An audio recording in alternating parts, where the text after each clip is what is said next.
Al-Khudri radhiyallahu ta'ala anhu anna Rasulullah sallallahu alaihi wasallam qala la yadhkuranna Allah aqwamun fid dunya 'ala al-furush al-mumahhadati yudkhiluhum Allahu fid darajatil 'ula.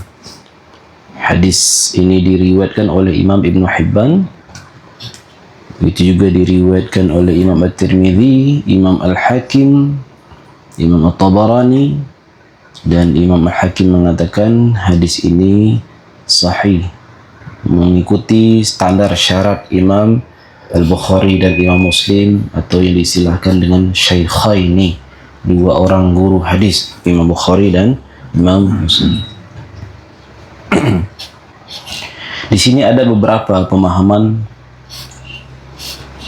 akan senantiasa ada suatu kaum di dunia ini yang berzikir kepada Allah di atas dipan-dipan, di atas kasur-kasur empuk, tapi Allah tetap memasukkan mereka pada derajat yang tinggi.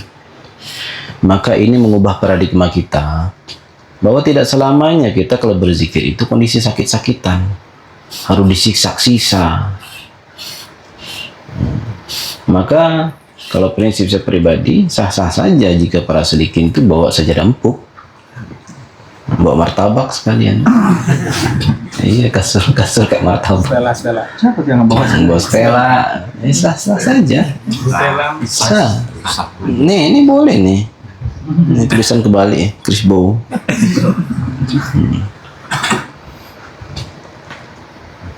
Boleh untuk memanjakan diri, yang mana diri akan diarahkan kepada Allah, ya baguslah.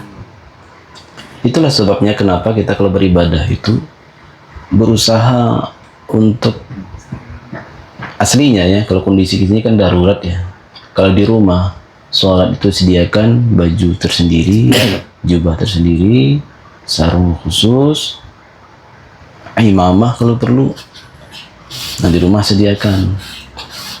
Kecuali kalau di pasar, nggak tahu di pasar lagi ramai, tiba-tiba ke jubah sendiri, pakai imamah sendiri nih Mas Amir kan. Kalau nggak kuat dikatain gila, jangan coba-coba.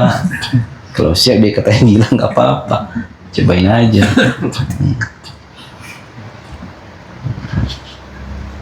Nah, jadi hadis ini menjelaskan kepada kita bahwa tetap ada satu kaum, dia tetap berzikir di masa di dunia ini meskipun berada di kasur-kasur empuk.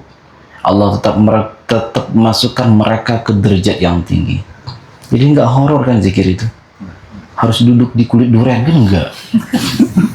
Harus duduk di beling, di paku. Kadang kita mikir juga orang duduk ngapain juga harus begitu gitu. Emang bawa beling ke Allah? Emang bawa paku ke Allah?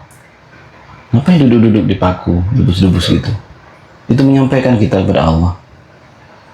Kalau semakin kita yakin, semakin kita menyadari ternyata ini kekuatan ini betul-betul dari Allah. Tapi menurut saya agak kurang yakin. Kalau orang debus itu semakin yakin pada Allah. Sebab kalau dia yakin pada Allah, ditinggalin debusnya. Hasbunallah. Nah, itulah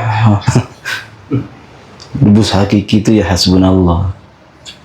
Apa yang didebusin terhadap orang yang hasbunallah, ya kesadarannya, ketahuidannya pada Allah, itu yang perlu didebusin gitu. Apa yang lagi debus-debusin? Berapa coba? Untuk seni mah nggak apa-apa, seni terserah. Tapi kesampaian merusak akidah kita, mending nggak usah deh. Mending bisa waktu aja, mending tidur aja gitu. Ya. Jadi apa? Tuh debus yang sebenarnya bagaimana? Mendebuskan kesadaran kita kepada Allah, jangan terganggu oleh apapun. Itu baru debus yang sebenarnya. Terikat debus ya.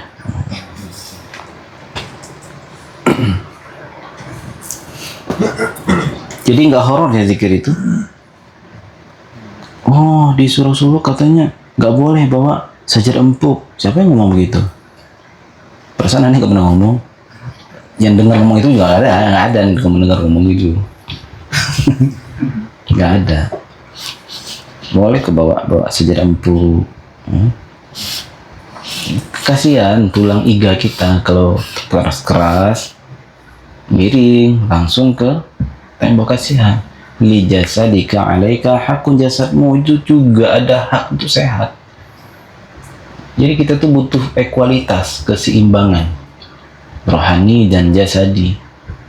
Jangan rohani dididik terus, tapi jasadinya sakit-sakitan. Kan ada ungkapan, saya lupa ini apakah hadis atau apa, al-mu'min al-qawi khairun min mu'min dha'if. Mukmin yang kuat lebih baik dari mukmin yang lemah. Maka nggak mungkin orang yang gini-gini suruh perang, nggak mungkin. Nggak mungkin, orang yang harus strong, harus kuat nih, kayak Pak Nandar nih. Subang Merauke pakai sepeda. Itu di perangnya panglima aja sekalian pakai sepeda. Perangnya pakai sepeda kan. Kebedil kan, sepeda dilepas tang. Ini kan tembak duluan. Orang pada pakai kuda. Orang pakai kuda, dia pakai kuda besi. Ya sama aja kuda. Itu makna yang pertama, bahwa zikir itu penuh kelembutan, enjoy, relax. Itu jamal ya. Tapi harus ada jalal juga. Karena yang dididik itu masalahnya nafsu amarah.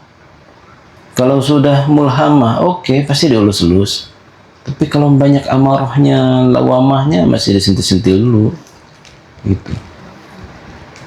Nah, itu yang pertama. Yang kedua, furuj al-mumahhad adalah orang yang ketika berbaring, entah karena sakit, dia tetap baqa dengan zikirnya. Tetap tidak putus zikirnya. Kan biasanya orang berbaring itu identik dengan orang sakit misalnya, atau orang tidur. Nah, orang tidur kan jarang berzikir. Kapan orang tidur itu berzikir? Iftitah dia doa mau tidur itu menyelimuti tidurnya dengan zikir. Kecuali kalau dia wali, tidurnya nggak tidur. Tidurnya melalang buana kemana-mana. Tidurnya pergi mengaji. Ada ongkos kan beli tiket, ya tidur aja ngaji ke seberang sana. Itu kekasih-kasih Allah begitu. Apa sih yang mampu bagi Allah? Masa sih ada begitu ya? Berarti ente mengingkari iradah Allah. Kadang orang mengekspresikan ketidakpercayaannya tanpa menyadari dia sedang mengingkari kehendak Allah. Itu konyolnya. Udahlah dia mempromosikan ketidakpercayaannya, otomatis itulah mempromosikan kebodohan. Sekaligus dia mengingkari iradah Allah, ya double itunya, negatifnya. Mending taslim aja. Oh ada ya begitu ya, Masya Allah, Maha Kuasa Allah. Enak kan begitu. Ada hal-hal yang menurut kita tabu gitu, tapi kita kembalikan kepada Allah. Oh ya Allah Maha Kuasa, Allah Maha berkehendak. Selesai tuh, relax, tenang hati kita. Daripada kita, oh masa sih, itu sakit loh di dalam ini. Kenapa kita begitu konyol dengan sakit? Nah, manusia itu makhluk paling konyol.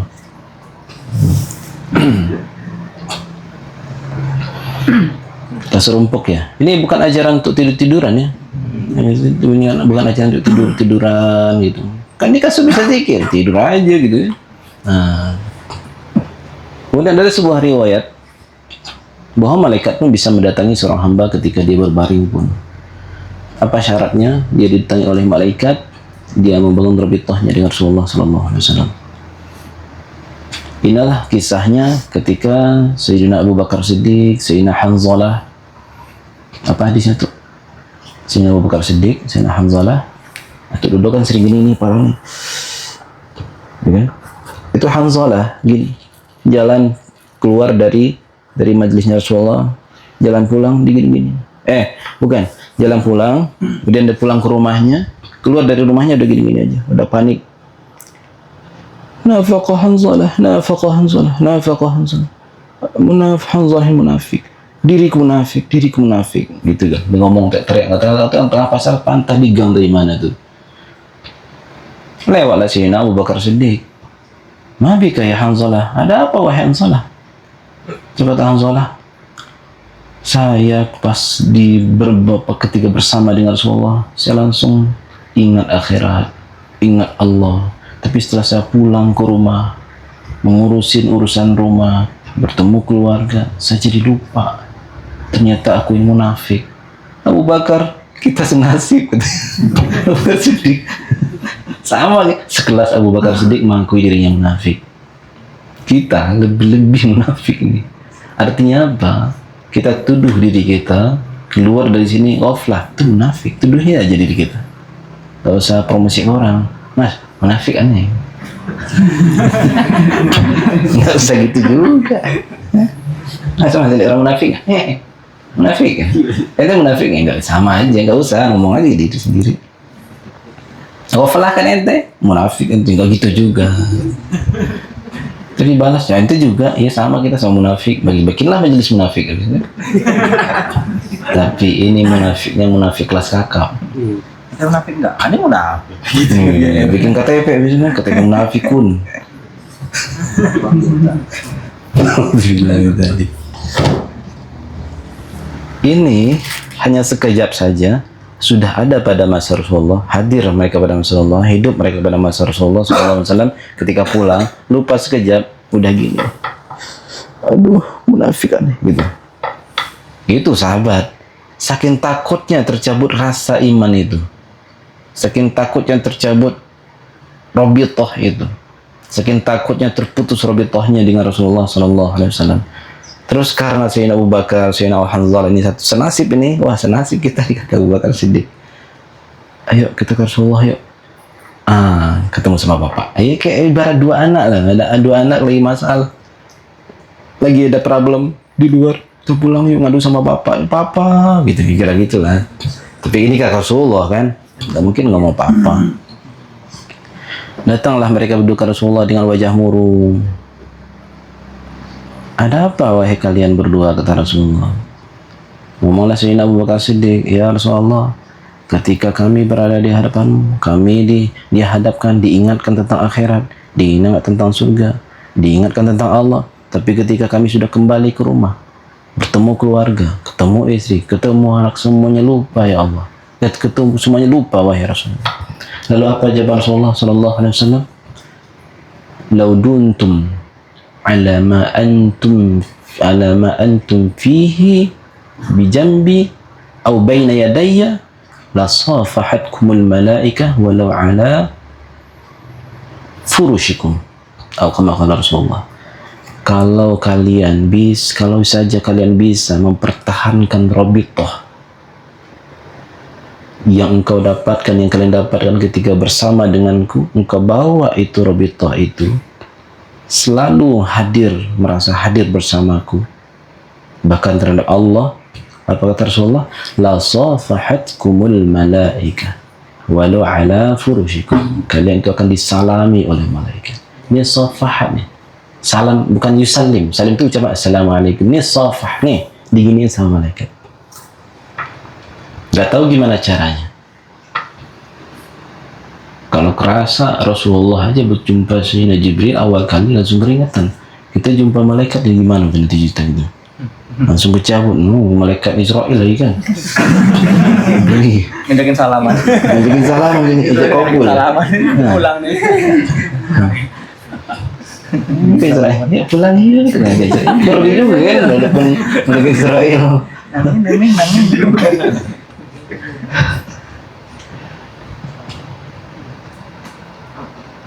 Berarti ada garansi kan? Ada warranty. Apa bahasa Inggrisnya itu? Iya, warranty dari Rasulullah. Ada garansi dari Rasulullah. Rabithah itu memang nyata. Efek rabithah pun nyata. Dan banyak yang sudah merasakan. Ya. Sebab rabithah itu adalah urusan wilayah qalbu, wilayah ruh. Dia kalau mendominasi, apa yang tak terlihat oleh mata jasad, terlihat oleh dia. Itu mukasyafah qalbiyah. Tapi kalau mukasyafah ruhiyah, dia sudah tidak tertarik lagi melihat yang mukasyafah yang buruk-buruk, yang jelek-jelek. Dia nggak berminat sama sekali. Malah minta ditutupinya. Tutup ya Allah. Itulah imam mazhab, Imam Malik. Itu beliau kan seorang wali kutub itu. Jadi imam mazhab itu para awliya itu. Kalau bukanlah karena Allah berikan mereka status kewalian sebagai kekasih Allah, nggak bakal tersebar itu mazhabnya. Coba perhatikan, ada sebuah power di balik mazhab. Semestinya itu di kampung mereka aja udah, nggak nyebar ke kampung sebelah, nggak nyebar ke balik sungai gitu. Jadi paham dia sendiri aja semestinya. Tapi kok bisa menyebar sebuah mazhab? Itu dalam ilmu teori sosial misalnya tentang pergerakan sebuah pemikiran, pergerakan sebuah aliran. Jika dia meluas, itu ada power di balik itu. Siapa nih sosoknya? Imam mazhab contohnya yang yang punya hal seperti itu. Bukan beliau yang bergerak, tapi rohani yang bergerak, merasuklah pada murid-muridnya bergerak secara autopilot.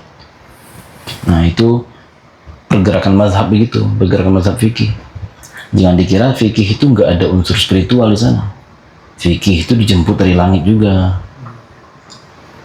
Berapa hukum fikih, Fikri? Hukum fikih berapa? Ya. 4. Apa aja? Syafi'i, Maliki, Hambali. Anda tanya hukum fikih, dijawab oleh mazhab fikih. Anda tanya, mazhab fikih ada berapa? 4. Yang masyhur. Kalau sekarang Anda tanya, hukum fikih ada berapa? Dijawab hukum fikih, jawabannya mazhab. Hukum fikih ada berapa? Sholat hukumnya apa?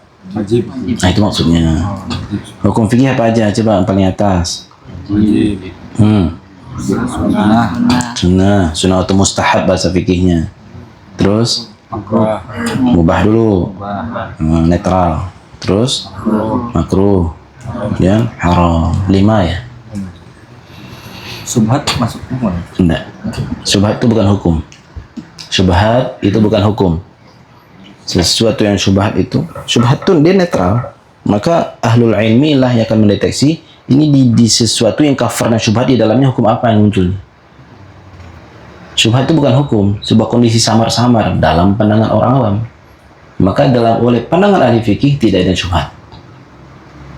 Sama seperti dokter, dalam pandangan dokter nggak ada penyakit samar-samar, obatnya samar-samar, bagi dia nggak ada. Yang samar-samar itu mungkin bagi apoteker. Tapi bagi sang dokter nggak ada yang samar, jelas. Kira-kira begitu. Nah, dalam pandangan sebagian orang yang menganggap dirinya bertoriko, yang menganggap dirinya berhakikat, terkadang cenderung keseleo untuk merendahkan syariat. Terkadang keseleo untuk merendahkan fikih. Itu kan cuma fikih, itu kan cuma hukum fikih. Dia tidak tahu hukum fikih itu turun dari mana. Hukum fikih itu bisa jauh lebih tinggi sumbernya daripada pengalaman rohani spiritualnya. Pengalaman rohani bisa saja dia mendapatkan baru di bawah langit pertama.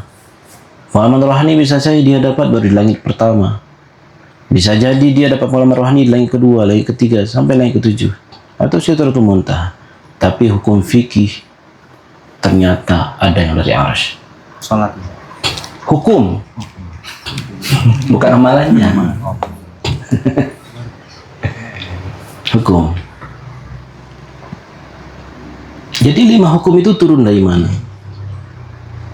Apakah itu produk Imam Syafi'i? Ini wajib, ini sunat, ini mubah, ini makruh, ini haram. Apakah itu produk Imam Malik?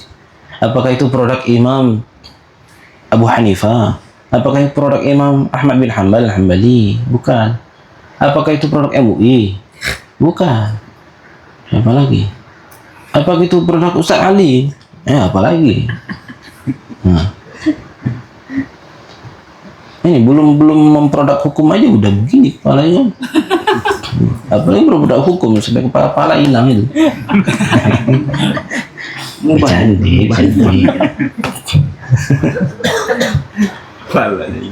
Apakah yang akan saya sampaikan inilah rahasia? Tidak rahasia, bukan rahasia. Imam Abdul Wahab Asy-Syarani dalam kitab Mizan Al-Kubra, kitab fikih loh, beliau mengatakan tadi hukum apa? Yang pertama? Halal.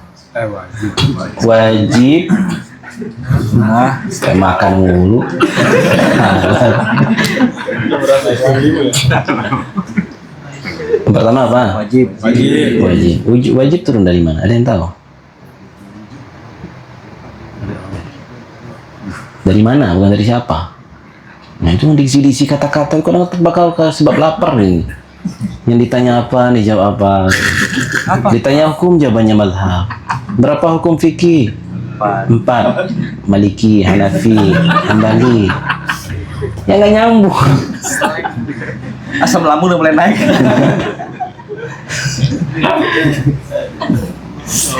Hukum wajib turun dari al-qalam. Hukum wajib turun dari al-qalam. Al-qalam apa? Ya pena. Nun wal qalami wa ma yasturun. Al-qalam itu secara keilmuan ada memaknai al-aqlul awal, akal pertama. Nah, ada yang mengatakan al-ilmu. Yang jelas al-qalam itu makhluknya Allah. Ada hadis-hadis lain yang menjelaskan, hadis-hadis Nabi menjelaskan tentang goresan kolam. Berarti digores-gores toh? Berarti pena kan? Pena. Tapi bagaimana bentuknya? Wallahu ta'ala a'lam. Main aja ke sana. Biar dicorek-corek dulu jidatnya gitu. Nah. Mukmin. Oh, alhamdulillah. Yes. Beriman. Jangan sampai yang sebelah.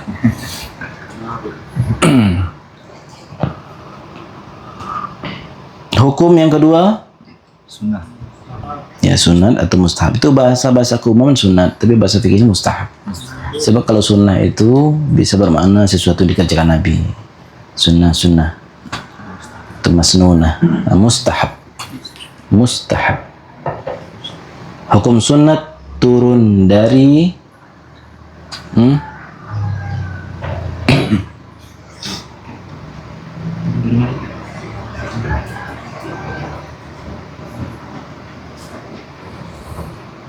dari mana Ustaz Ali?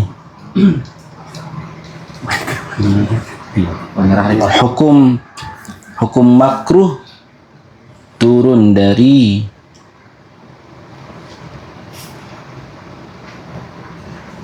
Al-Kursi. Hukum makruh turun dari Al-Kursi. Wasi'a kursiyyuhu samawati wal ardh.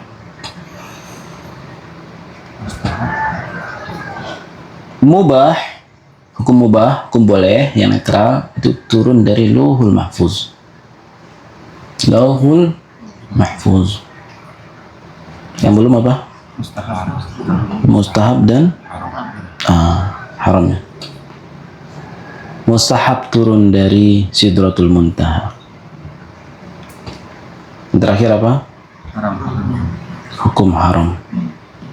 Hukum haram ternyata turun dari makhluk Allah yang tertinggi, Arsy. Loh kok bisa? Kok bisa Pak Sulu? Kok bisa? Tuk Dodo pernah menteriakin Sidik nggak anak putra? Kan dalam kondisi bahaya nih. Jangan Sidik. Dibentak, diteriakin gitu. Ya pernah juga teriakin anak kali ya. Jangan. Kesini kamu. Larangan kan? Larangan. Dalam fikih, ketika ada dalil larangan, itu melahirkan hukum haram. Apakah larangan tadi karena benci apa karena sayang? Saya. Karena sayang. Nama Allah yang bersamaan di Arsy apa?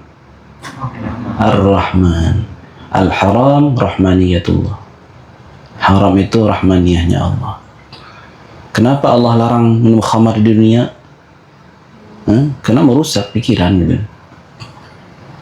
Karena merusak pikiran. Kenapa Allah melarang mencuri, membunuh, berzina, apalagi?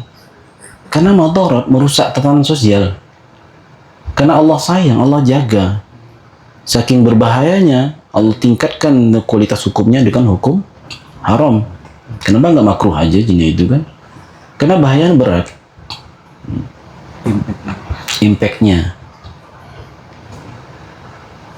Nanti bisa dicek lagi tadi dalam kitab Al-Mizan Al-Kubra Imam Abdul Wahhab Asy-Sya'rani. Itu kita fikih tapi nuansanya spiritual. Beliau jelaskan dari mana hukum-hukum fikih itu turun. Kalau kita sudah mengerti hukum fikih ternyata tinggi derajatnya, maka takkan pernah lisan berkata itu kan cuma syariat. Ente aja ngerti syariat. Kalau ngerti syariat, kita takkan pernah mengatakan meremehkan syariat. Emang yang membawa syariat siapa? Yang membawa syariat, yang membawa hakikat juga. Yang membawa syariat, yang membawa ma'rifat juga. Yang membawa syariat, yang membawa thariqat juga. Yalah dari kolbu beliau juga kok. Masa kita ambil sisi kolbu ini, kita tinggalin sisi kolbu ini. Ini namanya munafik. Seenak-enaknya aja gitu. Tidak akan lagi mengatakan itu kan cuma hukum fikih, itu kan cuma zahir, cuma ini. Emang udah diamalin, udah bener sholat ente gitu kan? Secara fikih aja dulu gitu. Wudu secara fikih udah bener belum? Selama ini kan kita baca nukilan-nukilan aja. Gimana cara membasuh tangan itu? Yang Imam Syafi'i ngajarin. Yang selama ini kan kita hanya membaca kitab, basuh tangan 3 kali sebelum cuci muka. Gimana cara coba? Gini. Mau begitu. Yang persis Rasulullah lakukan bagaimana? Yang senantiasa begitu Rasulullah melakukan. Itu ada sanadnya. Ada juga sanad Uwaisiyah yang langsung dengan Imam Syafi'i ngaji. 3 bulan, 6 bulan gak beres-beres cuci tangan doang. Tuh, fikih itu ma'rifat. Maka ada ungkapan ghayatul ma'rifah asy-syari'ah wa ghayatul syari'ah al-ma'rifah. Ujung dari syariat itu ma'rifat. Ujung ma'rifat syariat. Terus siapa ma'rifat dan siapa syariat? Kok kesana kemari kok dia juga? Ini dari sisi ini dikatakan ujung. Ini dari sisi ini dikatakan ujung. Lah yang ujung yang mana, yang awal mana? Ya udah nggak usah repot-repot, dia aja udah. Syariat itu ma'rifat. Syariat itu ma'rifat. Ma'rifat itu syariat. Kok bisa kita menyimpulkan begitu? Sumbernya satu. Nah, gimana kita wudunya? Cara basuhnya gimana kita? Hah? Gimana cara kita basuhnya? Gimana cara kita basuhnya? Apa gini-gini aja? Gimana yang persis Rasulullah melakukan? Gimana yang persisnya Imam Syafi'i melakukan? Gimana cara mengusap telinga kita? Membasuh wajah kita gimana? Itu nempel muka namanya. Nah, gimana caranya kita mencuci muka itu?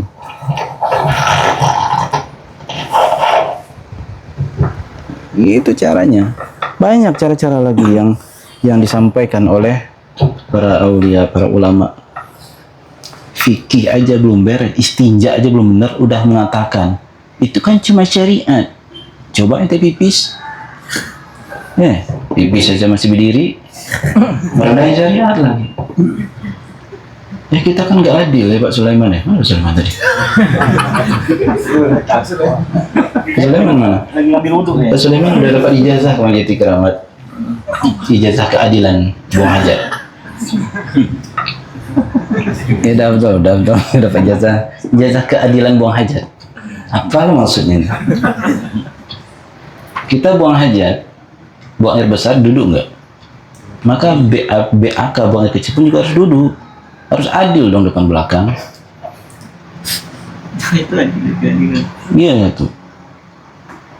Kalau memang buang air kecilnya berdiri, buang air besarnya harus berdiri juga, harus adil. Sekalian aja berdiri dua-duanya. Harus adil depan belakang.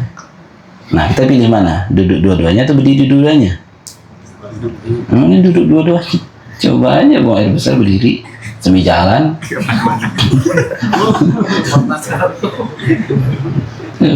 Ambak-ambak. Dalam bab itu aja kita belum beres, sudah meremehkan syariat. Astagfirullah. Nggak boleh. Terus cara jongkok pun ada ilmunya. Cara mendehem pun ada. Nah, cara mengusapnya juga ada, cara ceboknya juga ada ilmunya. Kita kan kebanyakan bapak-bapak itu ceboknya itu kan kayak ngasih anak kecil minum gitu kan. Itu nggak sah, jadi najis. Dia harus disiram sambil diurut pakai ini kelingking sama ini jempol. Jangan dingin nih. Stop. Nggak boleh. Stop. Diurut dan disiram, bukan dikasih minum, disuapin. Itu kan ujungnya bernajis, disuapin. Najis itu campurlah dengan air. Tak makan air. Bukan mustakmal bernajis. Mustakmal suci itu. Oh kena itu. Ya, bernajis, mutanajis. Kalau mustakmal itu suci tapi tidak mensucikan. Kalau terkena najis airnya jadi mutanajis, kena objek najis. Siram sambil diurut. Nah gitu kira. Harus adil ya. Dalam bab istinja aja belum beres sudah meremehkan syariat. Wudhu aja belum beres. Coba hadis-hadis tentang seseorang yang diazab di alam kubur gara-gara istinja gak benar, gara-gara wudhu tidak benar. Wailul lil a'qabi minan nar. Itu kata hadis Nabi Muhammad SAW. Celaka bagi orang yang berwudu, anggota wudu wajibnya masih ada tersisa yang tidak kena air.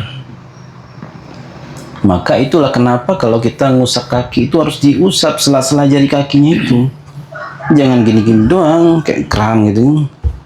Itu main takraw gitu. Pegang itu, kalau syukur ada bangku gitu kan. Ini air keran nih. Diusap.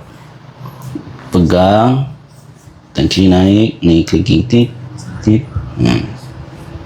Nah, ini seperti 3 kali itu. Ini tadi awalnya di mana? Oke. Gitu juga di kanan. Ini air ngucur nih. Ini di punggung kaki tahan, telapak dicuci. Nah, ini mulai dari jempol. Inilah penyebabnya banyak orang yang keserempet atau jatuh di Shiratal Mustaqim. Gara-gara wudhunya. Jadi wudhu itu jadi benteng. Ya, kan ngeri juga kan sampai ngelewatin Shiratal Mustaqim. Kita kan berharap nggak menapaki itu, tapi lewat terbang dengan syafaat Rasulullah. Kan kita pengen begitu kan. Tapi kalau ternyata lewat gimana? Jarang yang selamat kalau sudah urusan lewat di Shiratal Mustaqim, udah jarang yang selamat ini. Nah, wudhu kalau tidak benar, nah itu kan akan diajak jalan-jalan sana. Ya, Shiratal Mustaqim yuk gitu. Coba aja berani. Wudhu, istinja. Berarti kencang berdiri itu. Apa penyebab kita khalwat suluk kita tidak nyambung-nyambung, tidak dapat rasa enak nyaman karena istinjanya benar. Kenapa sholat kadang tidak bisa wudhu, tidak bisa khusyuk karena istinjanya kadang nggak benar. Istinjanya masih menyisakan najis. Ada ketidaksengajaan yang tidak dimaafkan. Itulah ketidaksengajaan kecipratan najis. Ketidaksengajaan kecipratan najis. Ini kita apalagi buang air kecil berdiri. Keciprat ini baju, kaki kita, pakaian kita. Terus kita sholat. Ya nggak asah. Sholat kita yang dianggap belum dianggap sholat. Nah, jadi masalah kan? Jadi masalah. Memang betul Allah mengatakan Allah pandang itu qalbu. Iya, betul itu. Terus emangnya yang zahir nggak dipandang Allah? Allah juga pandang yang zahir. Allah juga pandang zahir. Siapa bilang Allah cuma pandang qalbu doang, yang zahir Allah nggak lupa, Allah nggak ingat gitu. Oh yang zahir Allah nggak bisa lihat apa begitu? Enggak, Allah bisa lihat juga. Itu hadis ungkapan tadi, innallaha yanzur ila qulubikum, Allah memandang qalbu. Itu maksudnya penghargaan kepada orang menjaga qalbu. Penghargaan kepada orang menjaga qalbu. Tapi kalau orang yang zahirnya nggak dijaga, dibiarkan bernajis, dibiarkan tidak menerapkan syariat zahirnya, betul qalbunya dijaga, ya Allah nggak pandang juga qalbu seperti itu. Allah nggak pandang juga qalbu seperti itu. Sebab qalbu kalau memang sudah betul-betul dipandang oleh Allah, kalau qalbu yang layak dipandang, qalbu yang bersih, itu ngalir loh ke jasad. Itu udah sunatullahnya begitu. Sunatullah begitu. Kecuali bagi sebagian orang-orang yang Allah tugaskan, atau sebagian orang yang Rasulullah tugaskan untuk tampil seperti orang yang kumuh, atau oleh sebagian orang-orang yang Nabi Allah Khidir tugaskan untuk penzahiran yang kumuh.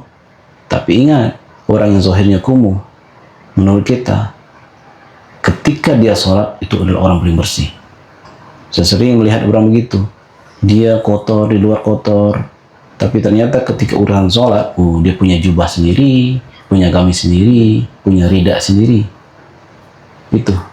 Nah, itulah penghargaan mereka kepada syariat.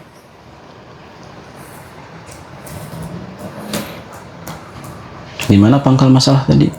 Hukum ya, hukum fikih ya. Hukum fikih. Jadi tinggi ternyata fikih kan. Meskipun manifestasinya turun ke bumi ini melewati pendapat imam ini, melewati pendapat imam ini, melewati pendapat imam ini. Jangan kita terfokus di perbedaan itu. Lihatlah pangkalnya di atas. Itu kenapa mazhab itu dibikin berbeda-beda? Itu cara Allah merangkul selera. Gampang gitu. Merangkul keberagaman selera. Maka dalam Al-Hikam disebutkan tanawwa'at ajnasul a'mal li tanawwu'il waridat. Kenapa beragam, berwarna-warni bentuk ibadah itu? Karena wadah seorang itu juga beragam. Karena kita suka bosan manusia ini. Itulah kenapa zikir setelah sholat itu ngikuti hal aja.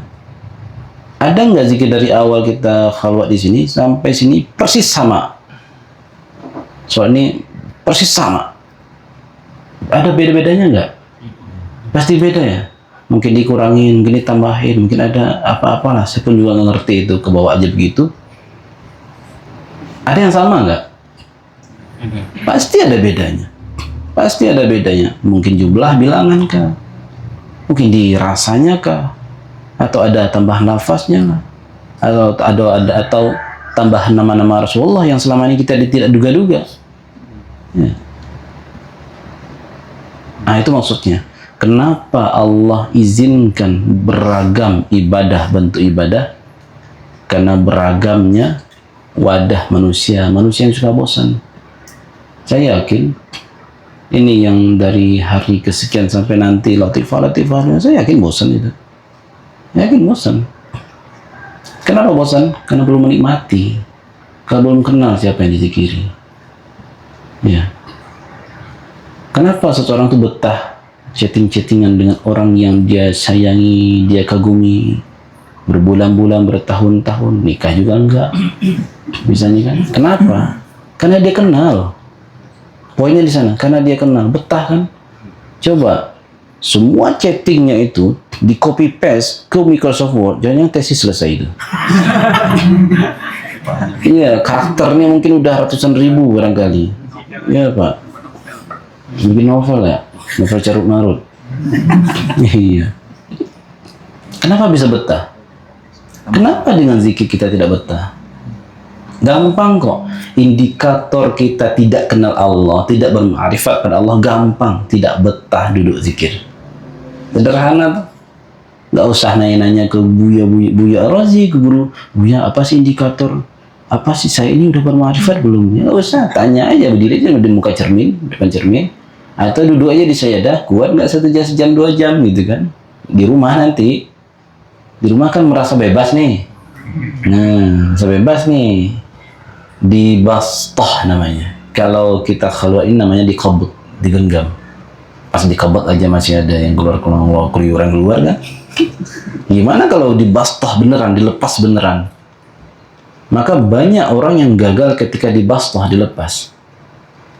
Tapi kalau orang yang sukses ketika dikabut, kabut dalam bahasa Arab kabit itu kan diambil dari akhirnya jadi bahasa Minang KB. Kabut KB. Dipegang, kabut di KB ini kan diikat namanya. Sukses di sana wajar ya, di KB diikat. Tapi kalau dilepas, ada nggak yang berani? Ya ada nggak yang bisa namanya khalwah fil jalwah itu, menyendiri dalam keramaian itu? Susah. Maka para aulia Allah biasanya dijadikan wali bukan di atas sajadahnya, tapi dijadikan wali itu Allah ketika dia dilibatkan ke dalam keramaian. Itu aulia Allah seperti itu. Keramaian bisa jadi dalam bentuk di pasar, kegiatan dia berpolitik. Siapa sangka kan di dewan itu ada kasih Allah di sana. Yang menurut pandangan kita tuh koruptor semua tuh. Nah, bisa aja Allah menitipkan kasih-kasihnya di sana. Bisa jadi di kepolisian itu ada beberapa aulia, bisa jadi di militer itu ada beberapa aulia, di AD, di AL, di AU ada aulia, bisa jadi. Kalau saya jauh kan, ya ada wali di sana itu, walinya suluk.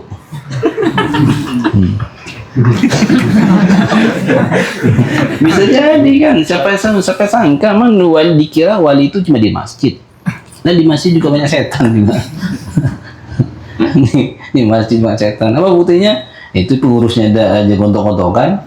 Besok aneh kalau bisa, aneh maju jadi ketua. Nggak boleh, ustadz tuh nggak boleh ngaji.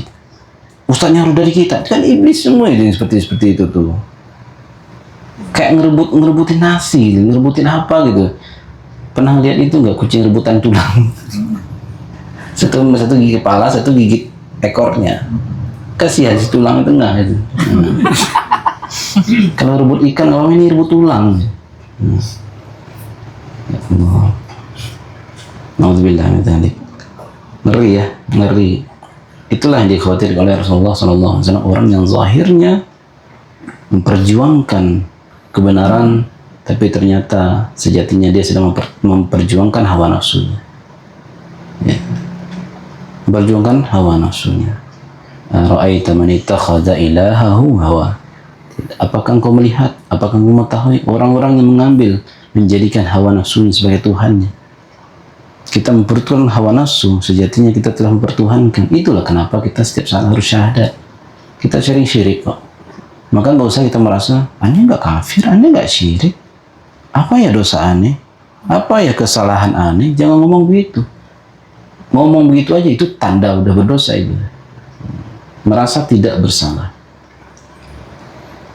Nggak usah deh kita nyuri, nggak usah kita melakukan yang haram. Merasa eksis aja di dunia ini kita udah dianggap dosa. Maka kata kasih Allah, wujuduka dzambun la yaqasu bihi dzambun. Wujudmu saja itu sudah dosa, bro. Yang mana dosa itu tidak dapat dianalogikan dengan dosa manapun. Maka itulah kenapa dalam munajat kita kembalikan keakuan itu pada Allah. Ananya adalah anak Allah. Nggak ada anaknya kita. Kamunya itu hanyalah kamu ya Allah. Nggak ada kamunya kita, nggak ada kaminya kita. Semuanya adalah Allah Subhanahu wa Ta'ala. Baru kalau sudah kita berpaham, menapaki paham seperti itu sedikit demi sedikit, bawakan rasanya pada zikir. Nanti nikmat zikirnya. Dihantarkan kepada pemahaman kepada Allah Subhanahu wa Ta'ala, insyaallah.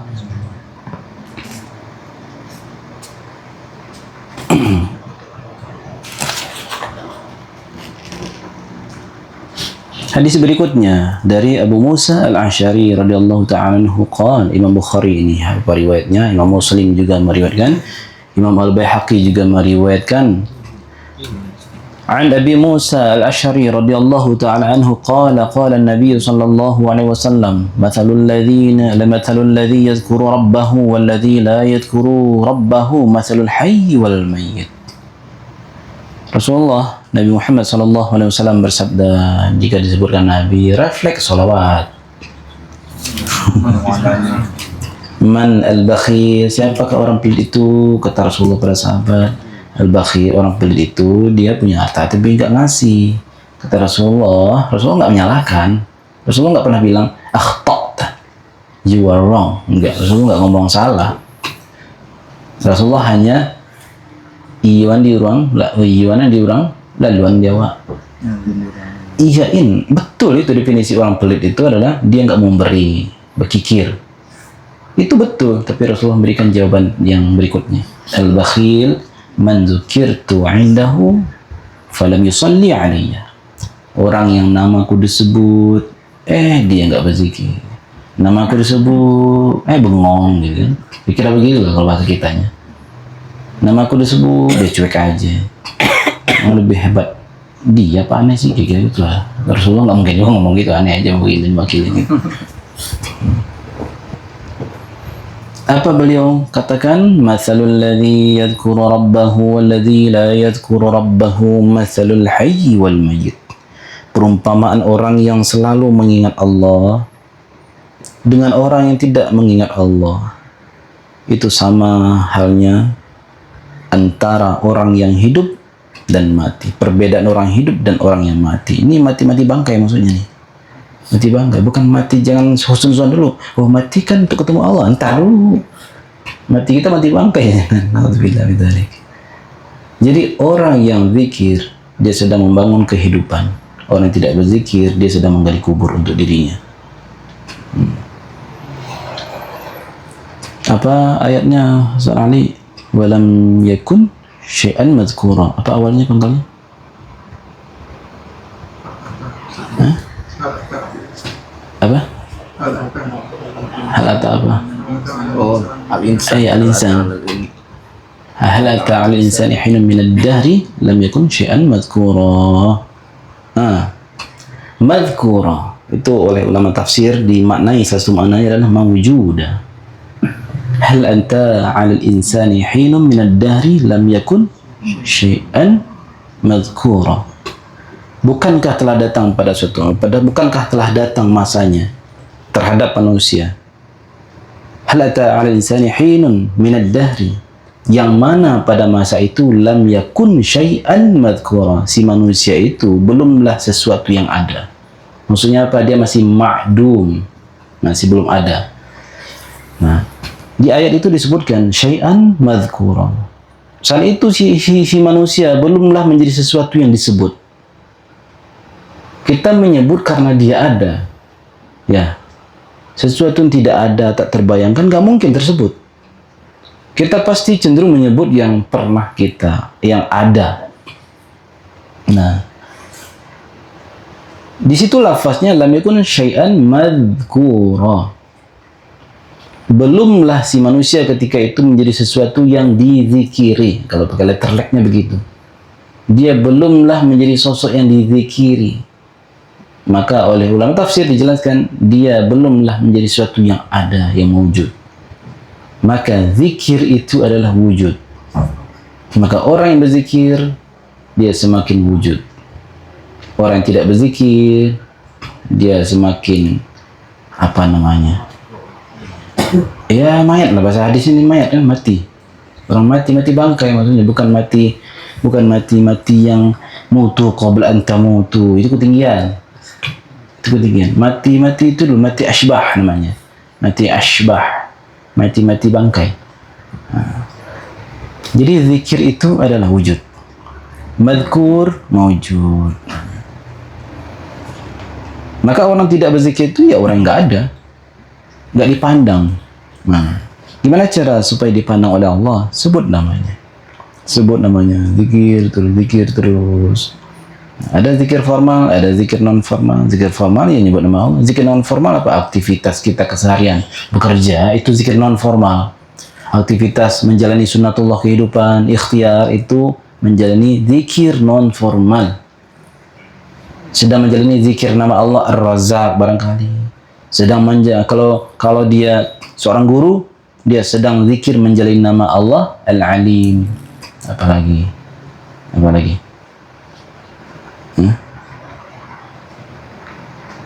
Kalau dia suka eksis tapi demi kebaikan, bisa jadi dia sedang menzikiri nama Allah Az-Zahir, begitu kan? Maka kita nggak boleh juga suuzan kepada orang yang famous, yang populer.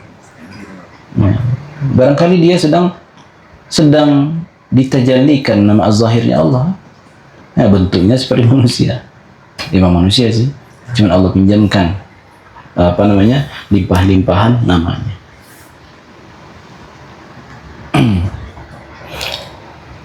Kemudian Abu Ar-Razi memberikan pesan kemarin tentang keutamaan zikir, tentang zikir yang utama. Sebetulnya zikir itu utama semua, tapi di sini beliau ingin menjelaskan, kasih duduk paham bahwa apapun zikir yang dibaca semuanya derajatnya tinggi. Oh, itu cuma zikir qalb, itu maka zikir zahir, bukan belum batin. Ya, sama aja kayak orang tadi itu kan cuma syariat. Ternyata di tarekat pun ada orang karakter orang gitu ternyata. Itu baru zikir qalbu, itu belum zikir sir, belum apa-apa itu. Nah, dia juga belum sampai zikir sir. Qalbu aja belum beres, ngomongin gitu. Sebab kalau orang sudah sampai mantap di zikir qalbu, dia nggak jadi tukang komentar. Apa ciri-ciri orang yang tidak sampai? Jadi tukang komentar. Sebab kalau sudah sampai, dia menikmati sampainya itu. Sudah disibukkan dengan nikmat Allah itu. Akhirnya menjadi pendengar yang baik, mendengar orang ngomong-ngomong begitu. An Jabir ibn Abdullah radhiyallahu ta'ala anhu, dari sahabat Nabi yang bernama Jabir ibn Abdullah, ani Nabi sallallahu alaihi wasallam, Rasulullah bersabda, afdalu dzikri la ilaha illallah. Zikir yang paling utama adalah la ilaha illallah. Jangan hiraukan kalam-kalam orang yang mengaku bertarekat. Itu paham masih zikir kulit-kulit aja. Oh, jadi Rasulullah rendah ya gitu. Ya, kita nakal aja yang komentarnya. Kita jauh komentar aja dengan nakal. Oh, Rasulullah ngajarin zikir rendahan ya. Rasulullah aja bilang afdalul dzikri la ilaha illallah. Zikir yang paling afdal itu adalah la ilaha illallah. Kenapa kok bisa ngomong itu ke zikir zahir aja, itu baru zikir kulit-kulit. Kalau kita zikirnya sudah di batin, kita zikirnya sudah di ruh. Berarti dia tidak bisa mengakses hakikat la ilaha illallah. Bukan la ilaha illallah yang dangkal, tapi jangkauan rohaninya kepada la ilaha illallah itu yang pendek. Sama seperti orang membaca bismillah. Selama ini kita baca bismillah kan bismillah dengan nama Allah, di mana nama Allah? Allah namanya. Padahal kalau kita teliti dan seteliti-telitinya, bismillah itu yang dimaksud bukan Allah itu. Bukan nama Allah itu maksudnya, ada nama di balik nama. Dengan namanya Allah. Siapa nama Allah? Pasti kita penasaran. Gitu. Di sini ada gunung apa yang dekat? Sago. Sago, Merapi di Tanah Datar Agam, Gunung Sago. Dengan nama gunung, tunjuk gunung itu. Pasti udah bertanya, apa nama gunung itu? Sago namanya. Pergi ke Agam dengan nama gunung ini. Gunung itu kan istilah nama kan? Gunung itu kan kalimat nama, bukan kata kerja kan? Bukan kata sifat, adjektif apa? Kata benda. Bukan kata benda, kata benda kan? Dengan nama gunung ini, kita lagi di depan gunung Merapi.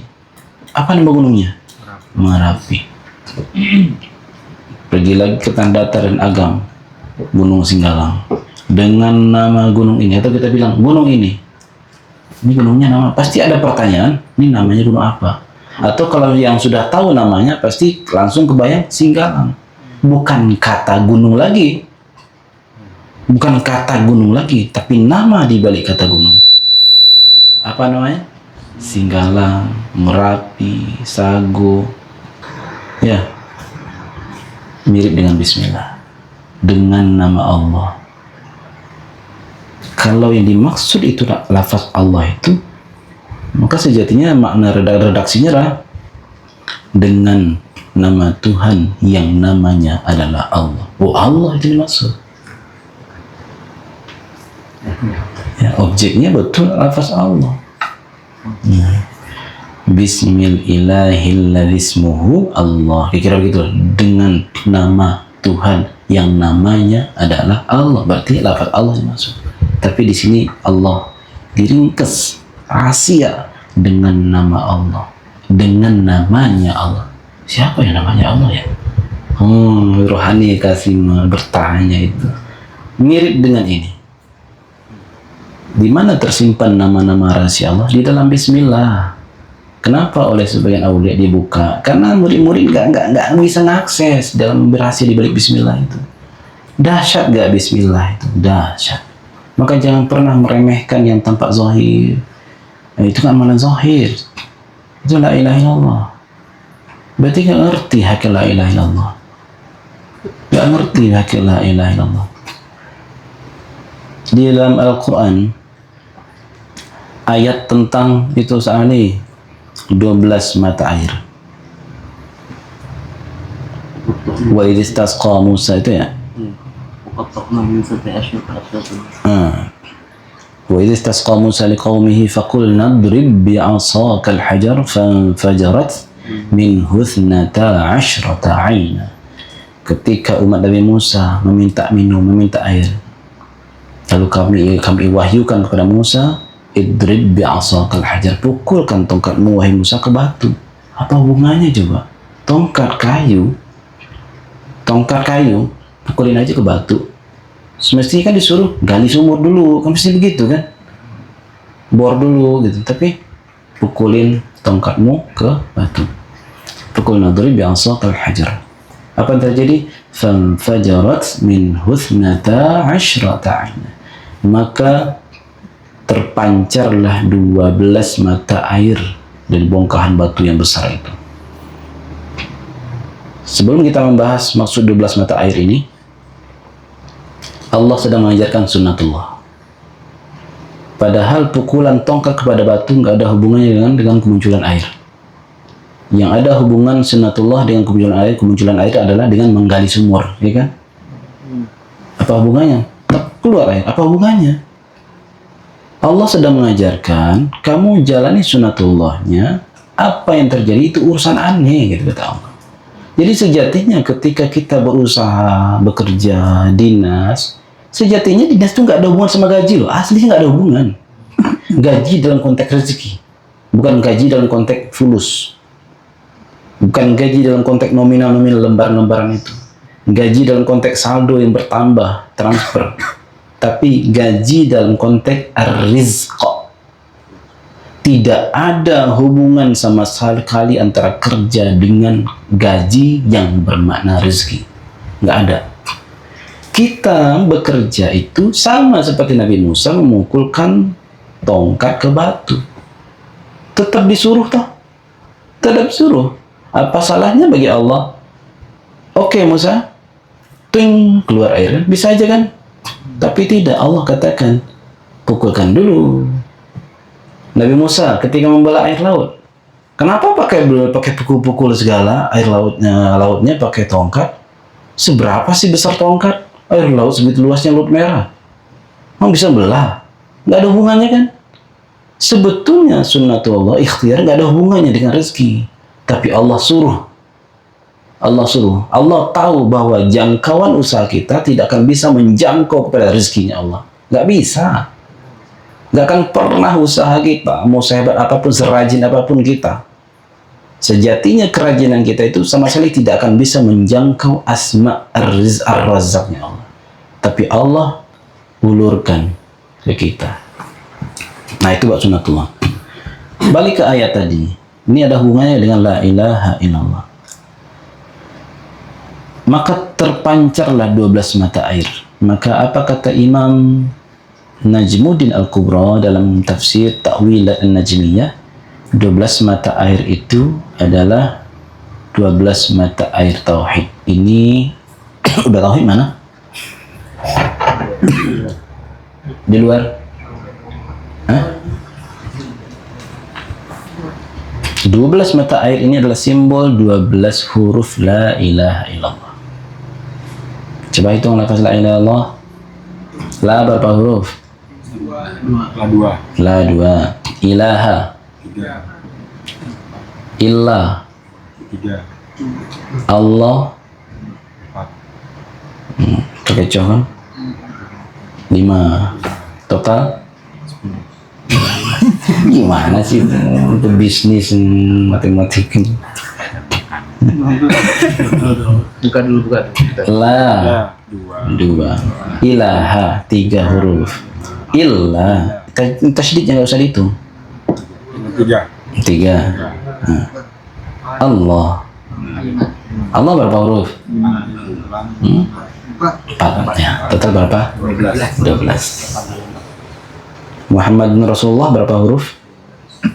Muhammadun Rasulullah berapa huruf? Mim, ha, mim, dal, ra, sin, waw, lam, Allah. 12 juga. Ini cocok logi, lah emang cocok, ketahui kan? Ini kata imam seorang wali kutub pada masanya, Imam ahli tafsir, ahli hadis, sufi, dan kitab Ta'wilat Najmiyah. 12 mata air itu adalah simbol dari 12 huruf la ilaha illallah. Itu baru salah satu isyarat lah. Salah satu isyarat terluar dari la ilaha illallah. Belum lagi lam itu maknanya apa? Lam pertama. Ini ilmu huruf. Terus alif pada la, apa arti alif itu? Apa ma'rifat alifnya? La ilaha. Hamzahnya itu apa? La ilaha. La itu apa maknanya? Ha, apa maknanya? Itu ada maknanya. Ada maknanya. Cuma saya nggak boleh buka. Ya, dipancing doang kita ini. Iya. Khusus ya. Sebetulnya nggak resi-resi amat, tapi bisa memalingkan fokus, membuat kita fokus itu berpaling, jadi euforia nantinya. Harus bijak-bijak dalam menyampaikan. Jadi bukan berarti yang rahasia itu horor kayak gimana gitu, enggak juga, tapi dia berpotensi mengalihkan pandangan yang lain. Nanti nggak fokus nanti suluknya, nanti malah mengukir-ukir lagi. Wah keren nih, ini jadi bahan nanti ada ngomong di toko nih. Wah, ini jadi bahan nih pas pulang nih. Tunggu ente mana la ilaha illallah. Lam itu apa? Nah itu maksudnya. Keren suluknya. Alumni suluk. Kalau mau tahu beli bahan saya. Beliau berkata, zikir paling utama itu la ilaha illallah. Wa afdhalud du'ai alhamdulillah. Doa yang paling afdal adalah kepasrahan. Alhamdulillah. Itu mana? Segala puji bagi Allah. Puji itu milik Allah. Siapa yang dipuji, siapa yang memuji, pujian itu hakikatnya apa? Alhamdulillah itu siapa? Siapa yang disematkan nama Alhamdulillah? Siapa yang punya Alhamdulillah? Rasulullah Sallallahu Alaihi Wasallam. Ya. Sebaik-baik doa adalah Alhamdulillah. Apa maksudnya? Doa terbaik adalah memuji Allah. Maksudnya apa? Memuji apa? Nah, bukan ketika kita lagi ada seret masalah, ya Allah, fulus. Tapi Allah bilang, Rasulullah bilang, Alhamdulillah. Lagi masalah, Alhamdulillah. Ada nggak kita begitu? Kayaknya enggak, ini juga belum. Alhamdulillah, alhamdulillah ala kulli hal. Jadi apa maksudnya doa terbaik itu alhamdulillah? Alhamdulillah itu simbol apa? Kepasrahan. Apalagi ridha. Nah, ada apa yang lebih tinggi dari ridha? Enggak ada. Itu maksudnya. Sebaik-baik seruan kepada Allah dan sebaik-baik komunikasi dengan Allah, sebaik-baik cengkeraman kita dengan Allah adalah puji-puji juga ya, gombal-gombalin Allah. Itu maksudnya. Afdalud doa alhamdulillah. Sebaik-baik gombal adalah memuji-muji Allah. Gombal Allah suka digombalin. Allah tahu itu kita punya mau, tapi Allah suka gitu. Engkau ya ente itu ada mau begini. Tapi Allah suka. Sama seperti tahlil. Kita ngerti kok ada tahlil, yang bertahlil itu kalau bahasa kitanya itu di hujan-hujan. Apa di hujan-hujan? Dipaksa-paksain gitu dapat jazbah-jazbahnya itu. Padahal karena yang lain dapat jazbah, kita ini pun juga pengen gitu kan. Misal gitu. Dan dia nggak ada rasa, tapi dia dipaksain. Itu nada. Apakah itu sia-sia? Bagi Allah ngerti itu dibikin-bikin, tapi Allah hargai. Masya Allah. Allah nggak mau ngomong Masya Allah ya. Masih itu gitu maksudnya. Masih itu. Di Al-Quran ada loh illa Masya Allah. Tapi kecuali apa yang Allah kehendaki.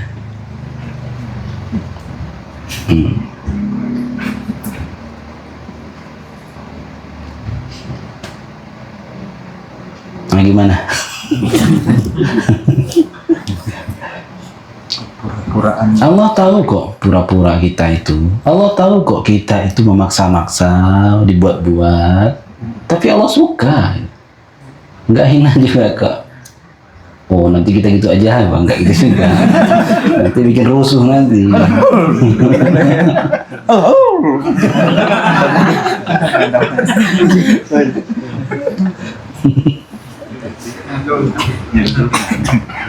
Maka kenapa saya memaknai gombal terbaik, chatting terbaik itu adalah dalam kitab Ar-Risalah Qusyairiyah. Ad-du'a itu murasalatul abdi ila rabbi. Saling chatting, bersurat cinta antara si hamba dengan Allah itu doa. Kalau dia sudah kenyang dalam rasa doa, dia sudah nggak memikirkan daftar-daftar doanya. Apa saya minta-minta, apalagi saya sudah bersama sang dia yang pemilik itu, ngapain saya minta-minta lagi? Gitu kan. Kira begitulah. Murasalatul abdi ila rabbi. Saling surat bersuratnya dengan penuh kemesraan antara hamba dengan Allah. Orang kalau bersama itu suka gombal ya. Maka gombal terbaik itu adalah suka memuji-muji Allah. Dalam sholat kapan kita memuji? Al-Fatihah. Di iftitah ada nggak? Kabir walhamdulillah. Walhamdulillah katsiran subhanallahi bukratan wa asila. Inni wajjahtu wajhiya lilladzi fatara as-samawati wal arda hanifan musliman wa ma ana minal musyrikin. Inna salati wa nusuki wa mahyaya wa mamati lillahi rabbil alamin la syarika lahu wa bidzalika umirtu wa ana minal muslimin. Ada dalam Al-Fatihah. Kemudian tergantung ayat dibaca nanti. Kemudian ruku' i'tidal. Sami'allahu liman hamidah. Siapa orang yang didengar oleh Allah? Orang yang suka memuji. Berarti wajar kata kita harus gombal kan? Kalau pengen didengar oleh Allah, gomballah kepada Allah. Kalau pengen didengar oleh Allah, pujilah Allah. Itulah doa i'tidal. Sami'allahu liman hamidah. Allah dengar orang yang memujinya. Ini menarik. Saya buka rahasia dalam kalimat i'tidal. Sami'a, mendengar. Itu kalimat kata kerja aktif sebetulnya hanya cukup objek aja. Pelaku dan objek. Sami'allahu man hamidahu. Ya enggak? Ya enggak, Syed? Kenapa ada li di situ? Sami'tuka, aku mendengar engkau. Enggak dikatakan sami'tu laka. Enggak kan? Yes, laqad sami'allahu qawla. Ya, qad sami'allah. Qad sami'allahu qawla alladhina. Qad sami'allahu qawla, langsung qawla, langsung objek. Enggak ada Allah mengatakan qad sami'allahu li qawli. Tapi di sini Allah katakan tambah li. Sami'allahu liman hamidah. Sebenarnya sami'allahu man hamidahu. Cukup enggak seperti itu kan? Tapi Allah pakai li. Berarti maksudnya apa? Tidak hanya mendengar, tapi Allah berikan anugerah limpahan. Allah pakaikan jubah pujian pada si hamba yang suka memujinya. Jubah pujian itu punya siapa? Ya punya Rasulullah. Dipakaikanlah ke kita. Nah, Hamid, Mahmud. Dia berhamid, dia menjadi Mahmud. Apa pakaiannya? Alhamdulillah. Kepikiran nggak bacaan doa begitu? Maka bacaan sholat itu menyimpan rahasia-rahasia ma'rifat. Bedah doa iftitah itu. Ngerti kita dengan Allah. Insya Allah. Kita doa iftitah. Kabir, alhamdulillah, katsiran subhanallah, Quran masih jelas gitu kan. Makanya ma'rifatnya nggak tembus-tembus mulu. Doa iftitah aja dilewatin. Maka saya setiap tarawih, saya tanda kutip, saya wajibkan iftitah setiap tarawih. Kan biasanya nggak begitu kan? Iftitah di pertama aja. Yang kedua, karena bagi saya iftitah itu dipandang dari takbiratul ihramnya. Meskipun itu rakaat yang ketiga, meskipun itu rakaat yang kelima, meskipun itu rakaat yang ketujuh, tetap saja takbiratul ihram. Saya pandang itu adalah awal sholat. Nabi salam. Dan meskipun ada salam-salamnya, ya kan udah salam. Meskipun paketannya secara umum adalah 20 rakaat. Kan nggak sekali salam. Iya. Nah, maka kenapa setiap takbir itu saya alama dulu? Saya iftitah, menikmati iftitah dulu. Apalagi ini wajah tu wajhi alladzi fadras. Itu nikmat banget. Alhamdulillah katsiran wa subhanallah wa wasila. Inni wajjahtu wajhi alladzi fadras. Muka hina ini kita hadapkan pada Allah Muka munafik ini kita hadapkan pada Allah, sang pemilik keindahan. Nah, itulah ma'rifati, dikenali doa kita. Hanifan muslima, Hanifan muslima. Hanif itu apa sih artinya? Bahasa kita nggak banyak tingkah. Hanifan itu anteng, nggak banyak tingkah, lurus saja. Hanifan muslima. Nah, disuruh masuk lampu itu hanif. Disuruh jalanin itu hanif. Ngerjain itu hanif.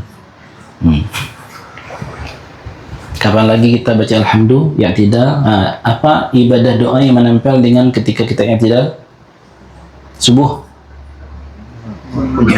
Doa kunut. Kan ada kan bagian doa kunut yang disirkan? Yang mu'tamad dalam mazhab Syafi'i semuanya dijaharkan. Yang mu'tamad yang dipegang nih, yang kuat dalam mazhab Syafi'i itu semuanya dijaharkan dari awal sampai akhir. Ternyata Habib Umar kembali begitu.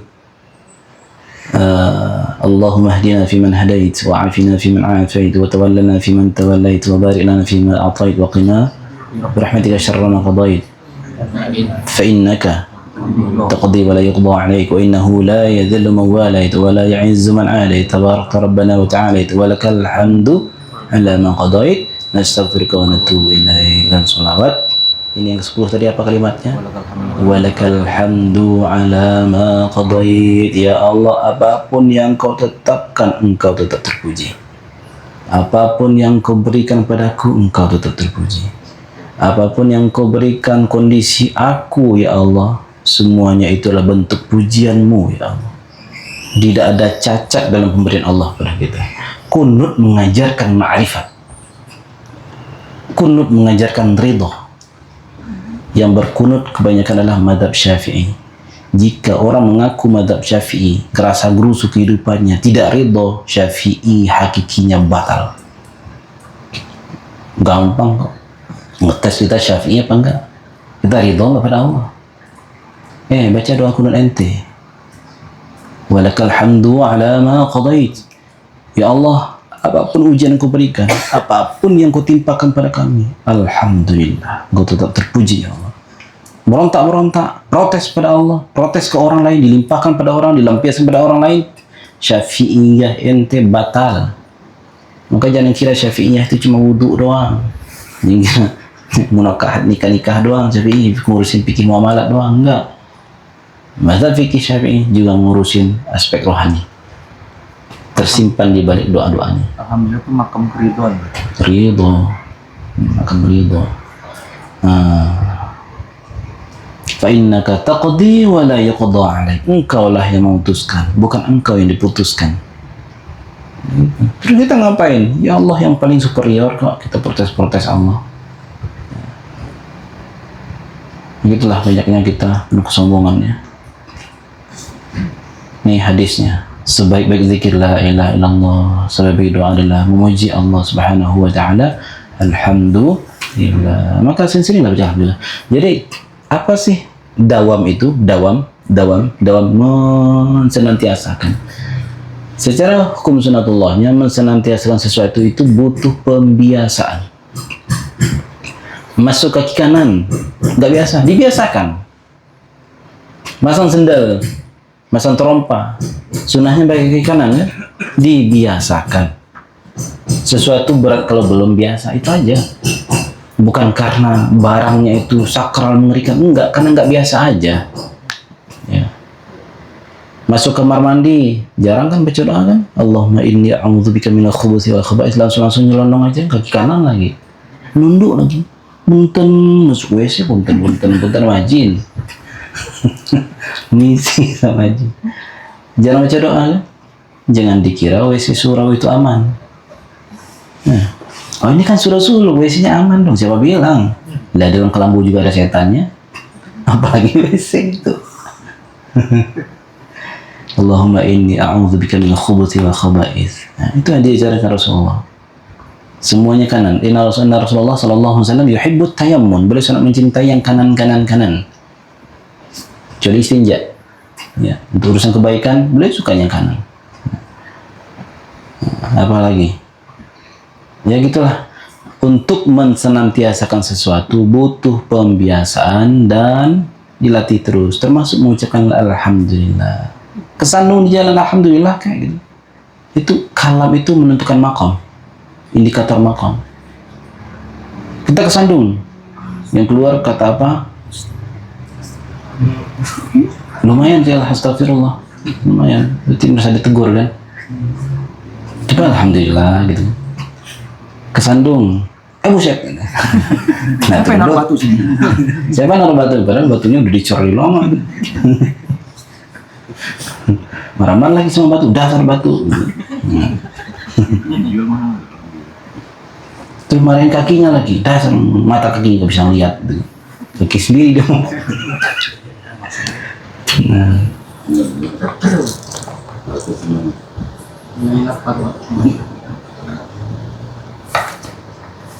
Udah? Udah capek?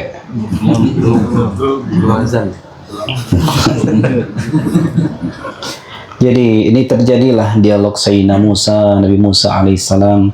Ini diriwayatkan oleh Abi Sa'id Al-Khudri dari Nabi Muhammad sallallahu alaihi wasallam. Rasulullah mengisahkan qala Musa alaihissalam, berkata Nabi Musa alaihissalam. Ini pertanyaannya, memang kapan Rasulullah bertemu Nabi Musa? Memang Rasulullah sanadnya siapa? Rasulullah ngaji ke siapa?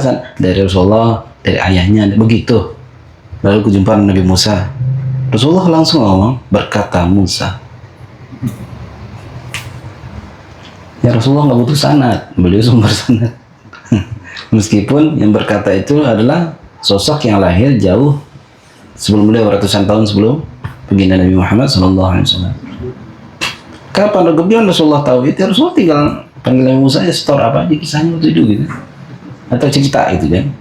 Apa sih susah bagi Rasulullah? Qala Musa, berkata Musa alaihissalam, ya Rabbi, wahai Rabbku, alimni syai'an adhkuruka bihi, ajarilah aku sesuatu kalimat yang dengannya aku menyebut namamu, au ad'uka bihi, atau dengan namamu itu aku menyerumu. Lalu Rasulullah Nabi Allah berkata, kul la ilaha illallah. Kata Allah merintahkan kepada Nabi Musa, la ilaha illallah. Allah langsung mengatakan, masih meremehkan la ilaha illallah. Allah langsung mengisahkan kepada Nabi Musa. Qala ya Rabbi kullu ibadika yaqulu hadha. Lah semua hamba mengatakan seperti ini. Nah, apa yang dirasakan Nabi Musa dan beberapa sahabat Nabi yang lain itu juga pernah mengalami seperti ini. Itu kan yang lain juga begitu, udah sama. Pokoknya ini cerita yang lebih kan. Ini pengen spesial lah, misalnya gitu aja, biasa. Itulah hijab-hijab orang-orang tarekat nih. Maaf nih, para khalifah, mursyid-mursyid di sana nggak mau lagi membaca doa setelah sholat, Allahumma antas salam wa minkas salam wa ilaika ya'ud salam, langsung kepada zikir khusus tarekat kita. Sebab kalau zikir Allahumma antas salam itu zikir umum, itu bukan makanan kita lagi, kita sudah zikir khusus. Itu pertanda dia nggak pantas menjadi itu. Maka itulah sebabnya kita sekali sering membacakan bacaan zikir yang diajarkan Rasulullah. Baru kita masuk zikir yang dikurikulumkan. Bukan mengatakan zikir kurikulum kita terbaik dari zikir Rasulullah, bukan. Haikal Ma'arif lebih baik dari yang diajarkan Rasulullah, bukan. Kita hanya mengelaborasi aja, bagian dari pelatihan diri kita. Memang siapa yang bisa mengatakan zikir ini lebih baik daripada zikir yang diajarkan oleh Rasulullah? Jika ada ucapan begitu, itu bisa zindik, bahaya. Jadi ungkapan begini itu kan sudah biasa. Anda punya spesial, pengen yang spesial. Nah, ungkapan seperti itu Nabi Musa pun mengalaminya, sahabat Nabi pun mengalaminya, dan mereka tidak terjebak mengalami tapi diajari oleh Nabi. Tapi kalau zaman sekarang dia mengalami pertanyaan begitu, tapi dia meninggalkan yang keumuman itu. Ini terjadi dulu di suatu daerah ketika suatu kali saya menemani Abu Ya, masih di Sumatera Barat ini. Beliau diundang ke salah satu surau suluk. Surau suluk, ramai jemaah suluknya. Nah, Abu Ya diminta menjadi imam salat maghrib di sana. Berharaplah saya membaca mereka ini, para tuan rumah, beberapa mursyid dan khalifah di sana berharap Abu Ya setelah sholatnya membaca zikir ala tariqat gitu. Setelah salam baca zikir ala tariqat. Tapi apa yang terjadi ketika Assalamualaikum warahmatullahi wabarakatuh, Assalamualaikum warahmatullahi wabarakatuh, Abu Ya baca apa? Zikir yang diajarkan hadis Nabi. Allahumma antas salam wa minkas salam wa ilaika ya'udus salam tabarakta Rabbana wa ta'ala ya dzal jalali wal ikram. Kemudian subhanallah alhamdulillah wa la ilaha illallah Allahu akbar 33 kali itu. Atau yang 10 kali. 33 kali ada di hadis, 10 kali juga ada di hadis. Karena ketika itu sebabnya saya sering bacain 10 kali. Nah, tapi pelan tapi. Nah, apa yang terjadi setelah itu? Karena Abu yang baca itu, maka apa yang di soft depan itu? Gila-gila. Nafsunya pengen Abu Ya membaca zikir khusus. Harapannya kandas. Ternyata Abu Ya belum zikir khusus. Akhirnya dia mundur pergi. Mursyid lah. Memang pantas jadi mursyid begitu? Memang pantas khalifah begitu? Gimana murid-muridnya kira-kira?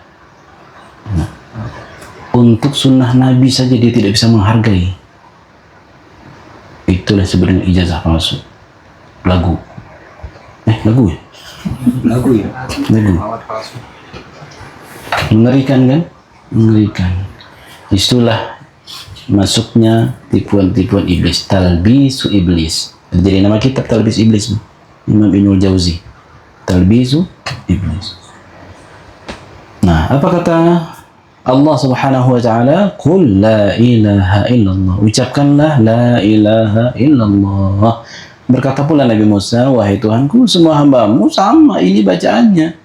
Allah tegaskan lagi, qul la ilaha illallah. La ilaha. Ini kok ngelancap ya?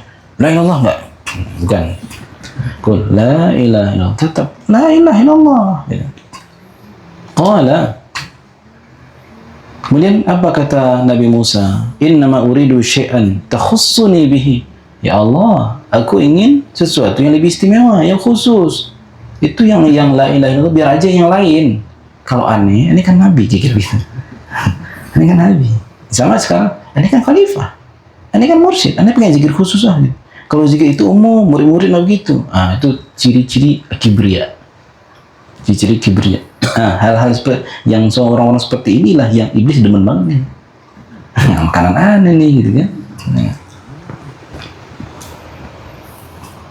Apa kata Allah kepada Nabi Musa? Ya Musa, wahai Musa, law anna as-samawati as-sab'a wal ardina as-sab'a fi kaffatin wa la ilaha illallah fi kaffatin malat bihim la ilaha illallah. Wahai Musa, seandainya langit 7 lapis, bumi 7 lapis berada di dalam satu timbangan sebelah, dan satu lafaz la ilaha illallah pada sisi yang lain, malat bihim la ilaha illallah, yang ada la ilallahnya akan berat. Dikujungkal kali yang itu langit itu. Nah, saking beratnya. Maka itulah sebabnya udah paham kan kenapa ya sebagian sudah ada yang tahlil kan. Maka ma'rifati itu. Jangan pandang wiridnya, pandang waridnya. Kalau pandang wirid kita akan capek, akan letih, kita akan penat, kita akan tidak berdaya, akan bosan. Tapi pandanglah warid. Apa warid maksudnya di sini? Allah lah yang menyuruhku, Allah ya yang mengajakku berzikir kan. Ini Rasul Allah berkata kepada Nabi Musa, di Al-Quran juga banyak, di hadis juga banyak. Rasulullah yang mengajarkan, mensyariatkan, disampaikanlah pada guru-guru kita. Akhirnya saya menikmati. Kemarin saya sampaikan, emangnya kurang la ilaha illallah. Coba kita putar memori kita, flashback. Anggap kita hadir pada masa Rasulullah. Rasulullah pernah mengucapkan la ilaha illallah enggak? Ya. Kira-kira gerakan lidahnya, bibirnya sama enggak? La ilaha illallah. Ketika membaca lam, lidah Rasulullah sama kan dengan kita? La. Nggak mungkin kan la-nya kita Rasulullah di langit-langit depan, di pangkal gigi di atas. Kalau kita nggak bisa kan? Tetap sama kan? Di mana makhraj lam Rasulullah, di situ juga makhraj lam kita. Di mana makhraj hamzahnya Rasulullah, di situ juga makhraj kita. Sama kan? 100% sama kan? La ilaha illallah. Coba kita radaukan, rasakan. Rasulullah juga mengucapkan itu. Aku pun diizinkan mengucapkan yang sama. Saya kasih analogi lagi. Ketika ke Indonesia dibawa misalnya jubah peninggalan Rasulullah, ini valid misalnya, tongkat Rasulullah, sandal Rasulullah, dibawa ke Indonesia, pengen nggak pakai? Muat juga kagak, muat juga enggak kan, gede malah. Tapi pengen pakai nggak? Nggak pas kan? Lebar, tapi kita pengen pakai, bukan pakaian kita pengen pakai. Ini la ilaha illallah sama Rasulullah juga pakai dulu. Dari huruf lam sampai ha Rasulullah pakai itu, dan semuanya pas bagi kita. Nggak ada oversize, nggak ada yang ukuran 40 dikasih 45, nggak ada kan? Ukuran 40 dikasih 35, nggak ada kan? La ilaha illallah ya Rasulullah, size-nya sama dengan la ilaha illallahnya kita. Tapi urusan kualitas itu urusan lain. Yang penting Rasulullah juga pernah mengucapkan, kita pun sedang memakai apa yang Rasulullah pakai. Sama ya dengan engkau ya Rasulullah. Ya. Coba dari Robito, itu salah satu wasilah Robito itu. Ketika membaca la ilaha illallah akan terasa ringan. Hubungkan cinta dengan Rasulullah. Masya Allah, la ilaha illallah. Engkau juga mengucapkan ini juga ya Rasulullah. Sama kita ya Rasulullah. Waduh, Masya Allah, sama ya Rasulullah. La ilaha illallah. La ilaha illallah. Sama ya Rasulullah. Nah, rasakan itu di hati, kesamaan itu. Baru nikmat, gak ada beban. Itu disebut dengan warid, kesadaran. Nah, kau wirid jadi akan ringan. Kalau wirid lebih dahulu, pasti akan berat. Tapi kalau warid yang disadari, wiridnya seperti tiada apa-apa. Nah, gitu. Jadi, la ilaha illallah. Berapa hurufnya? 12. Muhammadur Rasulullah berapa hurufnya? 12. Maka minimal la ilaha illallah itu 12 dibacanya. Muhammadur Rasulullah minimal 12 dibacanya. Wallahu ta'ala a'lam. Allahumma faqihna fid din wa 'allimna ta'wil. Allahumma ij'alna min ibadika adh-dhakirin waj'alna min ibadika al-madhkurin waj'alna min julasa'ika ya Allah ya arhamar rahimin waj'alna min ahibbaika ya Allah ya arhamar rahimin واجعلنا من أهلك يا الله يا أرحم الراحمين ربنا آتنا في الدنيا حسنة وفي الآخرة حسنة وقنا عذاب النار سبحان ربك رب العزة عما يصفون وسلام على المرسلين والحمد لله رب العالمين.